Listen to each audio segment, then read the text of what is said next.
everybody, it's your boy, O'Shea Duke Jackson, back at it again with another episode of The Celebrity Junk. Dima, YouTube music! The average American lives to be over 70 years of age. And for the average person, that's a lot of learning, developing, and seeing the world from a different perspective. That's on average. And sometimes people grow, they change their opinions, and they see life for what things really are. That's why in the black church, we used to always say, I'm not where I want to be, but thank God I'm not where I used to be. Because some things I used to do, I don't do no more. And that's typical of everybody. We're human. We all make mistakes. It's things I used to do 3 years ago that I don't do no more. Again, that's learning and developing. And I don't think that people should always use your past to exhibit who you are now. But unfortunately in politics, that is the case. Rewind! Kamala Harris is going to be the Democratic Party's presidential candidate. And of course, people were digging up her past when she was just a senator or a public defender or prosecutor. But we started finding out more about her when she became the vice president. This is what people do. They go and find dirt on your name to discredit you for what you did in the past. And humans make a lot of errors, a lot of stupid mistakes. But in the case of Kamala Harris, she's made some different type of mistakes. What kind of mistakes, you might add? Booty clapping sounds! Double rewind! People don't want to let Kamala Harris's past really go. And she's done a lot of different things with a lot of notable people, especially in the bedroom. When Kamala Harris was a young woman in politics, there was a big scandal.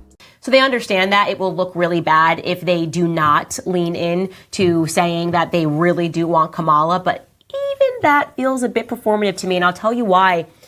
Because I'm starting to see articles creep out and they seem like attacks on Kamala. Again, if we can go into our time machine and go back to 2020, well, every time that someone tried to interject the truth about Kamala, which is that she slept her way to the top, it's a fact. She was with some 6-year-old man, got her start in the political career, and they would go, oh my gosh, how dare you say this? That's so sexist. Well, then suddenly on July 6th, the Daily Mail actually published a headline about the fact that Kamala Harris was, thoughting through life. And they basically said she got her political start, her political upstart, because she was dating this guy, Willie, can't think of his last name right now. And he was married and he was in his 60s and Kamala Harris was just a spring chicken. And that is how she entered the political scene. So she was not somebody who was a part of their ecosystem, but they tapped her in 2020 because they were like, oh, like the thing that we always say is that look at the Republican Party, it's so white and there's no diversity. And how are we going to be able to say that if we're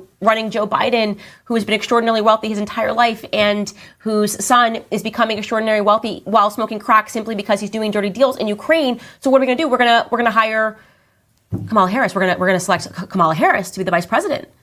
And he's the only person I can think of. And then we can sell. I know that when she was sworn into Congress, she was talking about how she's an Indian, but we'll just sell the people, like, forget the Indian side. Like, now she's back to black. And the streets are talking, ha, ha, ha, ha. And that's what they did. So that is the only reason that Kamala Harris, they literally did not have another person that they felt could be the vice president and allow them to use the isms.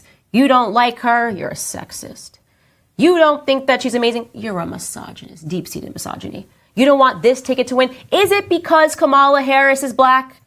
Kinda. I feel like it is. It's because you're a racist. So they just needed her to do the thing. And this guy even went into more detail. This woman was flaunting her relationship with Willie Brown, former mayor of San Francisco. You know, Sweet Willie. Sweet Willie Brown. Sweet Willie. Sweet Willie Brown. And they were hanging out in the restaurants and out there on the wharf.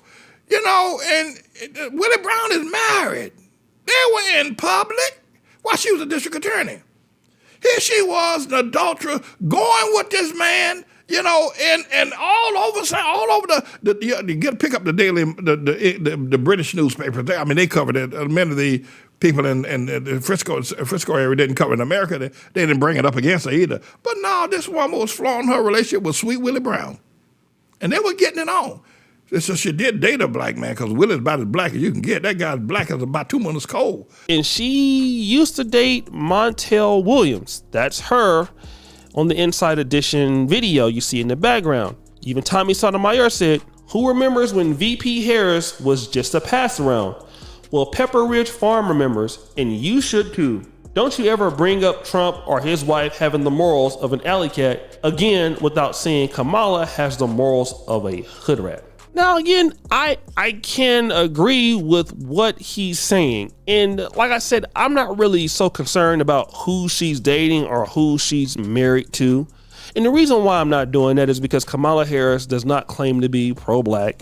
Kamala Harris is not a big time supporter of the black community. That was established in 2020. We understand it already. So I don't know why people are making such a big deal out of it. I don't know why Candace Owens cares about who she used to deal with. Because Candace Owens has a pass, Donald Trump has a pass, and I have a pass. We're not voting for what she's doing in the bedroom, and that's not important. Who she's married to, for me, is not important. What is the most important thing is this. So I'm not going to sit here and say I'm going to do something that's only going to benefit black people.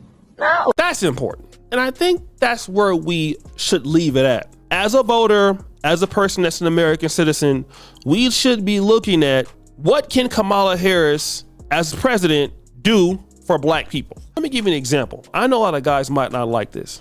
Let's say your favorite restaurant, right? You go to your favorite restaurant and the chef in the restaurant is, let's say, somebody you wouldn't like personally. That person is a different sexuality than what you appreciate. They look a certain way. They're a certain race. But every time you eat there, the food is great. They really care about giving you what you want every time you go. Do you think about what that person is? I don't care. As long as I'm getting what I need, I could give a damn about what they're doing. And I think this is the most important thing for a lot of us.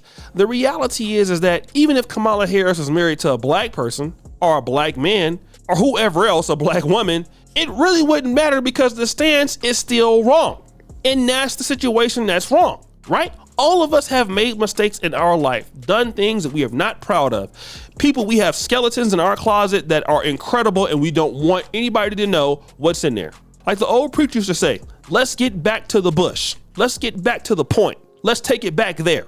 The point is Kamala Harris, regardless of who she slept with in the past, does not respect black people. That's it. That's enough for me for her to lose the election. And if you don't believe me, let's add on Dr. Umar Johnson. Speaking of Kamala, right, how do you feel about her? Because I know you made a comment earlier saying that she don't claim her black side. House niggas, just like Barack Obama, they do what they need to do to stay close to the white power structure. She made a career locking up black people. This is the same woman who went on international television, Art, let me remind you, about a year or two ago and said America is not a racist country.